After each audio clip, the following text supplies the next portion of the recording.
Мале, аз от сега рева. Днешното издание ще ви представя 3 нови предложения. Ще се върнем за тях. Гласувате в сайта ни thevoice.bg и ще проследим движението на 3 хита, които се изкачва Елишо, а проекта Жива за малко е дебютната песен, с която дебют прави лейбъла на Дени, познат още и като Дени Антилопа. Той влиза в ролята на нейн продуцент.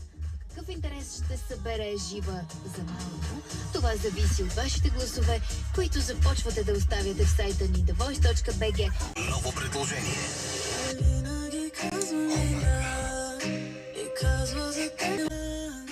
О, мага, човек!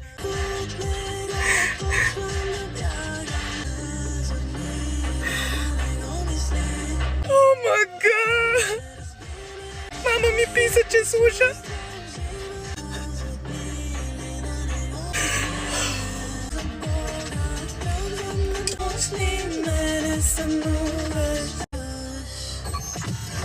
Номер 3. О, мага! Това е такава сбъдната мечта за мен. Моята песничка по радиото. Фак.